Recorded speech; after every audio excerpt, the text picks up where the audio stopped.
with Code Enforcement. It's easier to remember my first name, it's Thomas. That's a lot easier to remember. A lot easier to pronounce because nobody gets the last name. The canyon from Cactus Valley out to Powerline Road, roughly, is going to be either myself or Officer Lahotsky, who was going to be here tonight, who got called out. You know how it is. Sometimes things happen in life and he had to leave early, so I said I'd take care of this because up until 6 months ago, all of that area was just me. I was unaware of the stuff off Deep Portola earlier today. It didn't even occur to me. That's an oversight on my part, so I didn't bring any statistics for that part of the canyon. I was with I have been with Riverside County for 5 years now. This month, I've been doing code enforcement since 2002. I started in San Bernardino County.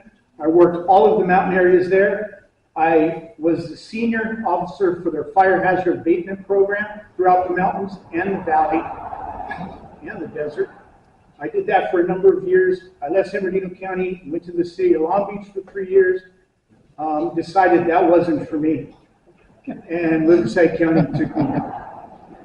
This is actually the best of the three. This by far. The people I work with, the department itself, by far. Now, we do have limitations. I understand from the phone calls I get and emails I get, sometimes it looks like we're not doing anything because you don't see changes. But I need to address some of the limitations we have.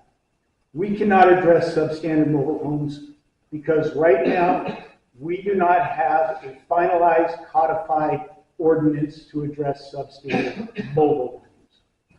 So, substandard mobile home, all I can do is go out, take photos, put it on a list, I'm done. I can't address them. Occupied RVs, I can address them. I can find the property owner. If it's the property owner's RV, I can find him. If it's a squatter, I can get together with these guys, the deputies back here. We can move the squatter. Most of the people in this canyon living in RVs are actually the property owners. I cannot remove them. The county can't take it. Number one, can't remove them, it's their property. Number two, the county does not displace people. If you're living in an RV, a busted up trailer, the bed of some guy's pickup truck, a tent, it doesn't matter, it's your home. I cannot touch it any more than I can take the keys to your house. So I can record fines against them. I can threaten to take the stuff they have outside of the trailer, which I just did 2 weeks ago. I took a lot of stuff from this poor gentleman, but the neighborhood happens to still be obsessed because he's still there living in his RV. I can't take him. I can't move him from his RV. I didn't feel justified taking his work trailer, his barbecue, his little table and chairs. That just seemed excessive since I can't take his RV anyway. Yes? I know who you're speaking of precisely, and that gentleman does not live in his RV, he visits it on the weekend. He lives somewhere else. The one I'm thinking of lives there daily. He comes back and forth from work daily. That's what he tells you. I've seen his truck there almost every time I've gone by there. We may be talking about two different properties. Jim? I've seen him 24/7. I can't tell you the name of the property I'm talking about. We see him and we're going to, I know exactly what you're talking about, and he did not live there full time, but a lot of the stuff was left. We do appreciate you guys removing the trailer, the dilapidated one that we bought to begin with. Right. And it's been nothing but a nuisance, but. I can't remove him from that trailer. I did what I thought I was justified doing, what I thought the courts were going to allow. If I touch his trailer or had gone farther, now I'm in trouble with the courts. I've overstepped my authority. I can't do it. The other issue that is hard to deal with is construction without a permit. I can notify you, I can fine you, I can put clouds on the title of your property, just as I did with him. All of that's been done. He's got fines to pay. He's got a cloud on his title. He's stuck with that property unless he finds a cash buyer. He is stuck. He can't sell it, can't borrow against it, can't refinance. Now, Construction without a permit, I can do the same things, but the county is not going to allow me to send a contractor in to take down that construction. Only if I can deem it substandard. It's got to be a pretty rough shape to deem something substandard. Just not having power or water or sewer is not quite enough. I was told that you guys don't have any more money for the basement. Is that not in the budget anymore? We had an extremely busy year this last fiscal year. And like I said, I've been here 5 years, so this is the first time I've seen it happen in Riverside County. I've seen it happen in San Bernardino County a couple of times when I was there. They allot us so much money during the fiscal year to go out and do abatements, with the understanding that eventually, it can take several years, but eventually the county's going to recover that money, right? But we have to have that upfront money to do the job to begin with. We're out of money. We ran out way early this year. Not going to have a new budget in place till the 1st of July. So all the jobs we have that need to have abatements, we're submitting them to management. They're going through them case by case and deciding, can we do this one or does this have to wait? And right now, like with him, that one I got approval to take care of. That's why that got done. Farther up, back into the neighborhood, there's a bunch of trash left on the lot. That was denied. That's not egregious enough. That's going to have to wait. So we got some limitations that makes it look like we're not doing what we're doing. But trust me, we're working and we work hard. I was with sheriff deputies all morning this morning going through every detail on a property because they gave me the authority on their warrant to come into the property and go through the structures and make note of all the piss poor construction on the property, the junk and trash and various other things. I'm going to address that with the property owner with the understanding that if he doesn't remove the unpermitted construction, I'm not going to remove it for him. I'm just going to cloud the title on the property. But clouding the title means the only way to remove that cloud is you've got to remove that violation. If it's an occupied RV, I'm not changing the status on that case to in compliance until you've got a clear lot. That RV's got to be gone. That notice of pendency stays clouding your title until then. Same thing with construction without a permit. So this gentleman from this morning, probably 4,000 square feet of structures without permits.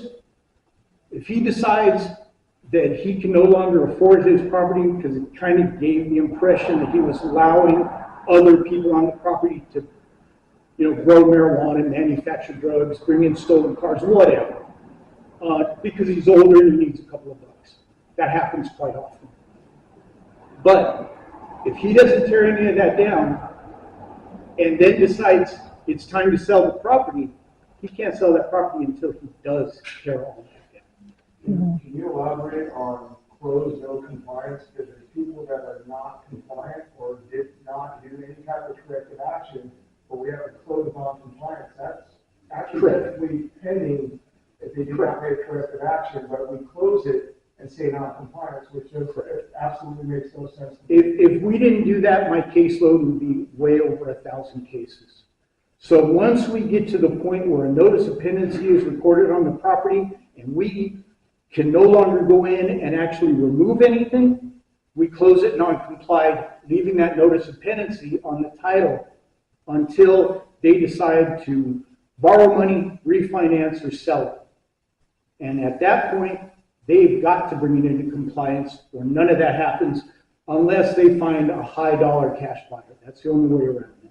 And if they do that, which happens once in a while, if they do that and I see that change of ownership, I start the process over with the new owner. But yeah. So you're part of the permit process too, right? In a way. In a way. In a way. So it seems like a lot of these properties up here where people are buying virgin land, you guys give them a permit to sink a hole. That's the first thing they do. The well permit, that comes from environmental health, not from me. But still, that's usually the catalyst Correct. that if they can run up a generator to run the well, that Correct. gives them sustainability, right? They get water. They'll dump all their spoil. You can put a well on a vacant lot, nothing else. But the well they could do. But you're basically inviting dilapidated trailers, you're inviting RVs. But I can't stop them from putting in the well. Do you need a permit to sink the well? Yeah, but it doesn't come from building and safety, it goes through environmental health. So what somebody will do, and this happens all the time, is they'll go into environmental health and say, hey, I just bought this property, I need to put in a well, I'm gonna build a house. Finances change, family things change, relationships change. They never agreed around to building the house, and then they sell the property with the well already there. We're not gonna go back and remove the well and require somebody to cap it off. No, I understand, well, I guess. No, it doesn't make drag you guys squatters, work together and communicate as the. which we do. State at debriefing what they do, why don't you guys do? a We do debriefing? that. We Okay. did that this morning. I did that a couple of weeks ago in the mountains. We do that very often. What do you do if somebody drilled a well without a permit? Without the permit, Without the permit? What do you do? first I have to verify that there is and never has been a permit. I request the permit. They have to contact environmental health and obtain the permit. Same thing as construction without a permit. They don't do it, it's fines and a cloud on your title. You're never gonna get, well, the other thing the cloud on the title suspends is you can't pull permits. If you got a cloud on your title and you decide to build, you're not gonna get a permit until you clear up that violation. The problem with the well is, Just a second, sir. next door, they drilled the well, no permit. They didn't have electricity running to it because they didn't have electricity to the property. So they run that well on a generator all the time, even though it's been red tagged. Where are you at? I'm on Buck Road, and this property's on San Ignacio. No, on San Ignacio. Call tomorrow, ask to speak to Ryan Lahotsky. I mean, this is how all the marijuana was being grown. Well, he's got to do the research to Yeah. see what's actually going on. We do research, keep this in mind too. If it is a property built like a home, something like that, built before 1962, there's no permit. So if I get out there and I'm like, wow, I got paperwork saying this house was built in 1938, 1958, 1960, I don't know what it was originally built at. I don't know what's been added onto it, there's no record. So I have to just assume, unless it's very obvious that it's new construction, I have to assume it's permitted. We have